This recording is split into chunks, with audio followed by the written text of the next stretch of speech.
Hello everyone, welcome to my YouTube channel. चलिए आज का हमारा टॉपिक प्रैक्टिस सेट नंबर आज का हमारा 11 होने जा रहा है। इससे पहले 1 से 10 तक मैं प्रैक्टिस सेट करवा चुकी हूँ और एग्जामपुर का टोटल 25 प्रैक्टिस सेट मैं होमगार्ड का वो भी करवा दी हूँ। अगर आपको देखना है तो आप हमारे प्लेलिस्ट में जाकर देख सकते हैं। तो चलिए देर नहीं करते हैं, प्रैक्टिस सेट नंबर 11 का आज हमारा पहला क्वेश्चन क्या है उसकी तरफ हम ध्यान केंद्रित करते हैं। देखिए सबसे पहला क्वेश्चन दिया है कि गुप्त राजा जिसने विक्रमादित्य की उपाधि धारण की वो कौन था? तो ध्यान रखिएगा चंद्रगुप्त द्वितीय था। अगला है कि भारत के निम्न स्थानों में से कौन सा स्थान मैंग्रोव वनस्पति के लिए प्रसिद्ध है? तो ध्यान रखिएगा सुंदरवन है। नेक्स्ट क्वेश्चन है कि निम्नलिखित में से उत्तर प्रदेश के किस जनपद में आर्यभट्ट नक्षत्रशाला स्थित है? तो आर्यभट्ट नक्षत्रशाला ये रामपुर में स्थित है। ओके।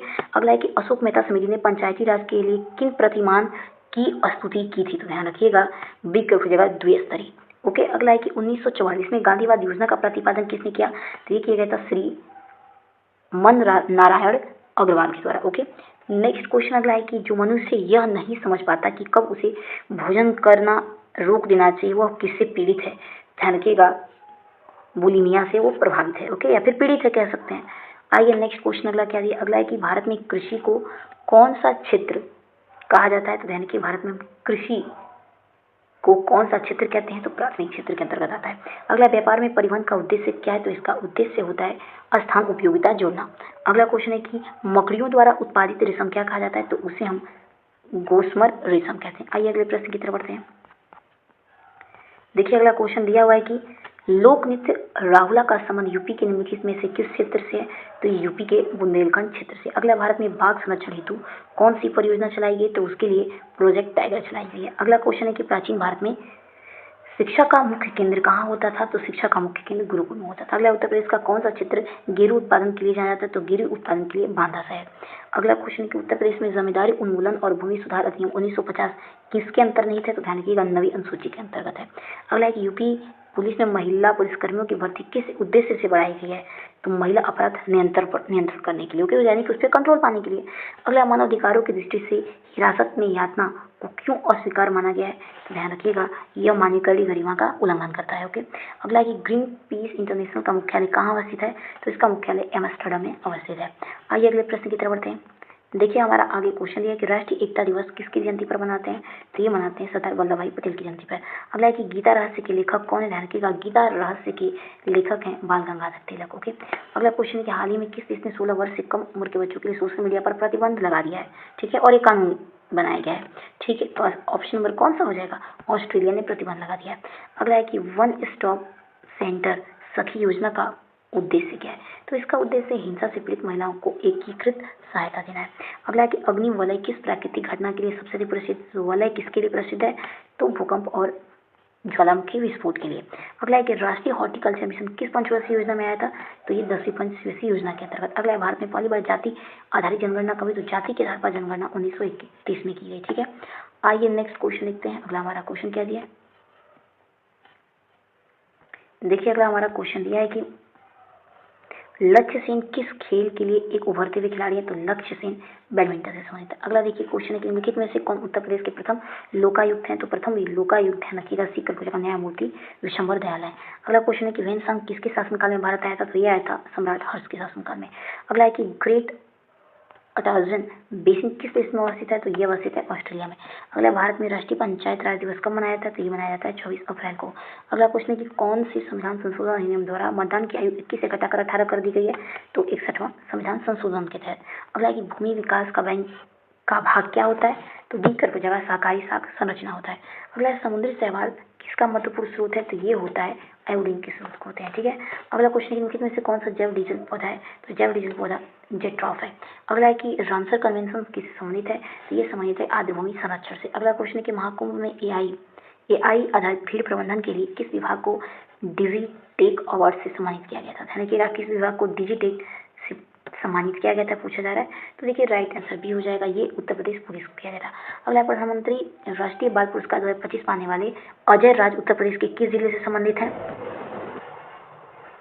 ध्यान रखिएगा इनका संबंध आगरा से। अगला क्वेश्चन है कि शिक्षा मित्रों के समायोजन आयोजन को रद्द करने का मुख्य आधार क्या है? तो इसका मुख्य आधार है अनिवार्य योग्यता का अभाव। ओके, अगला है कि पुलिस कस्टडी में जुडिशियल कस्टडी में क्या अंतर है, दोनों में अंतर पूछ रहा है। तो भी क्या पूछेगा, पुलिस कस्टडी में आरोपी थाने के लॉकअप में होता है और जुडिशियल कस्टडी में वह जेल में होता है। ठीक है, अगला है कि कुर्की का प्रक्रिया में कौन से दो विभाग मिलकर काम करते हैं, तो इसमें राजस्व और पुलिस प्रशासन दोनों करते हैं। अगला है कि लिट्ठे के संस्थापक नेता कौन थे, तो इसके संस्थापक नेता वेलुपिल्लई प्रभाकरन थे। ओके, अगला मानव अधिकारों को 3 पीढ़ियों के अवधारणा किसने प्रस्तुत किया, तो ध्यान रखिएगा ये प्रस्तुत किया गया कार्य वासाक के द्वारा। भारतीय बीमा विनियामक और विकास प्राधिकरण का मुख्यालय कहाँ स्थित है, तो इसका मुख्यालय हैदराबाद में। अगला कंप्यूटर माउस का आविष्कार किसने किया, तो कंप्यूटर के माउस का आविष्कार डगलस एंगेल बर्ट के द्वारा किया गया था। आइए अगले प्रश्न की तरफ बढ़ते हैं। देखिए अगला क्वेश्चन है कि नीति सार के लेखक कौन है, जिसे गुप्त काल का अर्थशास्त्र कहा जाता है, तो कामंदक है। अगला है कि सोशल मीडिया पर किसी भ्रामक या झूठी खबर फैलाने की प्रक्रिया को क्या कहते हैं, तो इसे हम फेक न्यूज़ कहते हैं। अगला है कि भारत में राष्ट्रीय महिला आयोग किस प्रकार की संस्था है, तो ये ध्यान रखिएगा वैधानिक संस्था है। अगला है कि तड़ित तंझा से ओलावृष्टि के साथ क्या जुड़ा होता है, तो इसके साथ जुड़ा होता है मेघ गर्जन और तीव्र वाद। अगला है भारत में पंचवर्षीय योजना की शुरुआत क्यों की गई थी, तो इसकी शुरुआत की गई थी आर्थिक विकास को योजनाबद्ध ढंग से आगे बढ़ाने के लिए। अगला है कि नगरीकरण का सबसे बड़ा कारण क्या होता है, तो इसका कारण होता है औद्योगिकरण। अगला है भारतीय महिला क्रिकेट टीम की पहली कप्तान कौन थी, तो ये ध्यान रखिए पहली कप्तान शांता रंगास्वामी थी। अगला भारत का राष्ट्रीय कैलेंडर किस पर आधारित है, तो ये आधारित है शक संवत पर। अगला लंदन में इंडियन होम रूल सोसाइटी का प्रारंभ किसने किया था, तो ये किया गया था श्यामजी कृष्ण वर्मा के द्वारा। आइए नेक्स्ट क्वेश्चन देखते हैं। देखिए अगला क्वेश्चन है हमारा कि ब्राजील में विशाल कहवा बागानों को क्या कहा जाता है, तो उसे हम फजेंडा कहते हैं। अगला भारत में न्यायिक पूरी निरीक्षण की संकल्पना निम्नलिखित में से किस देश के संविधान से ली गई है, तो ये ली गई संयुक्त राज्य अमेरिका के द्वारा। अगला है कि 20 सूत्री आर्थिक कार्यक्रम सर्वप्रथम प्रारंभ कहाँ किया गया था, तो सबसे पहले 1975 में। ओके, कब किया गया था वर्ष इसमें पूछा है। अगला है कि चमगादड़ अंधेरे में उड़ने के लिए किस प्रकार की तरंगों का उपयोग करते हैं, तो अंधेरे में उड़ने के लिए ये पराश्रव्य तरंगों का प्रयोग करते हैं। अगला भारत का कौन सा एकमात्र राज्य है जो केसर का उत्पादन करता है, तो केसर का उत्पादन जम्मू और कश्मीर करता है। अगला है शब्द बुल तथा बियर किस व्यापार क्षेत्र से जुड़े हैं, तो ये तर्क हो जाएगा शेयर बाजार से। अगला परिस्थितिकी पिरामिड की अवधारणा किसने दी, तो ये दी गई है चार्ल्स एल्सन के द्वारा। अगला हमारा कि संगीत सम्राट तानसेन के गुरु कौन थे, तो इनके गुरु थे स्वामी हरिदास। अगला है कि उपनयन का शैक्षिक महत्व क्या है, तो उपनयन का शैक्षिक महत्व पूछा है तो शिक्षा प्रारंभ का संकेत है। अगला है कि उत्तर प्रदेश में सोन नदी किस प्राकृतिक संसाधन के विशेष रूप से जुड़ी है, तो ये जुड़ी है खनिज व कोयला क्षेत्र से। आइए नेक्स्ट क्वेश्चन देखते हैं। अगला क्वेश्चन क्या है, अगला क्वेश्चन देखिए दिया है हमारा कि कृषि श्रम उत्पादित सर्वाधिक है, तो ध्यान रखिएगा पश्चिमी उत्तर प्रदेश में। अगला है पुलिस सुधारों की सिफारिश किस समिति ने की थी, तो ये किया गया था किस समिति के द्वारा, तो प्रकाश सिंह समिति के द्वारा। अगला देखिए क्वेश्चन दिया है हमारा कि अंतरिक्ष सुरक्षा के संदर्भ में संगठित अपराध का अर्थ क्या होता है, तो इसका अर्थ होता है योजनाबद्ध और समूह द्वारा किया गया अपराध। अगला क्वेश्चन है मानव अधिकारों को सार्वभौमिक क्यों कहा गया है, तो इसलिए सार्वभौमिक इसे कहा गया क्योंकि ये सभी मनुष्य पर समान रूप से लागू होता है।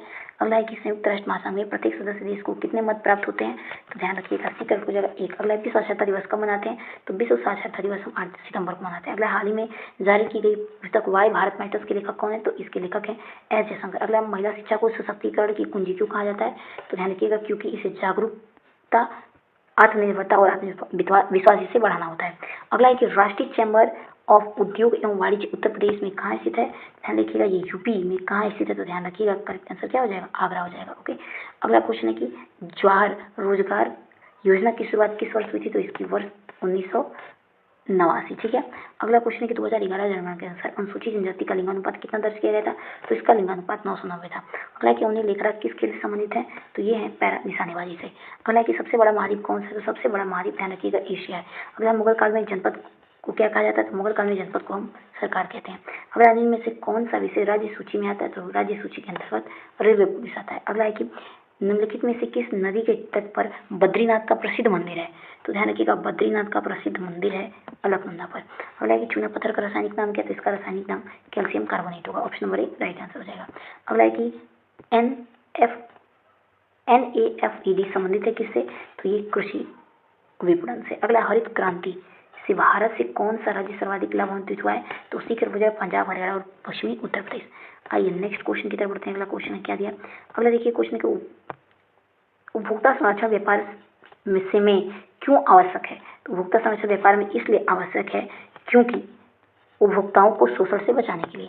अगला है, भारत में किसी बस्ती को नगर घोषित करने के लिए न्यूनतम जनसंख्या का घनत्व कितना होना चाहिए? तो उसका घनत्व 400 प्रति वर्ग किमी होना चाहिए। अगला है, वह कौन सा वाद्य यंत्र है जिसका प्रयोग विशेष रूप से बनारस घराने के उस्ताद बिस्मिल्लाह खां के द्वारा किया जाता था? तो सीकर की जगह शहनाई वादक थे। ठीक है। अगला है कि ऑपरेशन ब्लैक बोर्ड की शुरुआत क्यों की गई थी? तो इसकी शुरुआत की गई थी प्राथमिक स्कूलों में न्यूनतम आवश्यक सुविधाएं प्रदान करने के लिए। अगला है कि पुलिस प्रशासन में गश्त का मुख्य उद्देश्य क्या है? तो गश्त का मतलब जान लीजिए होता है अपराध की रोकथाम और भयमुक्त वातावरण बनाना। अगला है कि गैम्बिट शब्द किस खेल से संबंधित है? तो इसका संबंध शतरंज से है। ओके, आइए नेक्स्ट क्वेश्चन की तरफ बढ़ते हैं। अगला क्वेश्चन है कि कार्बन फुटप्रिंट से क्या तात्पर्य होता है? तो इसका मतलब होता है किसी व्यक्ति या गतिविधि में उत्सर्जित कुल कार्बन की मात्रा। अगला है, भारत का सबसे ऊंचा जलप्रपात कौन सा है? तो भारत का ऊंचा जलप्रपात बी कर जगह कुचकल जलप्रपात है। ऑप्शन नंबर बी क्या कर देंगे करेक्ट। अगला है कि उत्तर प्रदेश में पुरस्कारों की सांस्कृतिक महत्व क्यों माना जाता है? तो इसलिए महत्व माना जाता है क्योंकि वे राज्य की कला, भाषा और परंपरा को क्या देते हैं? बढ़ावा देते हैं। अगला, उत्तर प्रदेश की पिंक बूथ योजना का मुख्य उद्देश्य क्या है? तो उत्तर प्रदेश में पिंक बूथ क्या है पूछ रहा है, तो ये होता है महिलाओं की सुरक्षा और शिकायत निवारण के लिए। अगला है कि हैली धूमकेतु कितने वर्षों में अंतराल पर दिखाई देता है? तो ये ध्यान रखिएगा 76 वर्षों में धूमकेतु दिखाई देगा। ठीक है। अगला क्वेश्चन है कि राष्ट्रीय भवन को डिजाइन किसके द्वारा किया गया था? तो ये डिजाइन किया गया था एडविन लुटियंस के द्वारा। ओके, आइए नेक्स्ट क्वेश्चन देखते हैं। अगला क्वेश्चन है कि जलियांवाला बाग हत्याकांड के लिए जिम्मेदार डायर को निम्नलिखित में से किसने मार डाला? तो ये मारा था उधम सिंह ने। अगला है कि मलेरिया रोग किस परजीवी के कारण होता है? तो ये होता है प्लाज्मोडियम के कारण। अगला, गरीबी को बहुआयामी समस्या क्यों कहा जाता है? क्योंकि इसमें आय, शिक्षा, स्वास्थ्य और जीवन पर सभी शामिल है। अगला है कि 2026 में बैडमिंटन वर्ल्ड फेडरेशन विश्व चैंपियनशिप की मेजबानी कौन सा देश करेगा? तो इसकी मेजबानी भारत करेगा। अगला क्वेश्चन है कि भारत के नए आपराधिक कानून भारतीय न्याय संहिता ने किस पुराने कानून का स्थान लिया है? तो राइट आंसर सी हो जाएगा, भारतीय दंड संहिता 1860 में। अगला है कि फ्लेमिंगो महोत्सव किस राज्य में मनाया जाता है? ध्यान रखिएगा, फ्लेमिंगो को हम किस राज्य में मनाते हैं? तो बी कर जगह आंध्र प्रदेश में। अगला क्वेश्चन है कि पुलिस विभाग में थाना दिवस कब मनाया जाता है? तो पुलिस विभाग में थाना दिवस हम मनाते हैं प्रत्येक माह के दूसरे और चौथे शनिवार को। चलिए दोस्तों, मिलते हैं अपने अगले वीडियो में। वीडियो पसंद आए तो प्लीज अधिक से अधिक लाइक सब्सक्राइब जरूर करेगा। तब तक के लिए धन्यवाद। तब तक के लिए अपना ध्यान रखिएगा। जय हिंद, जय भारत।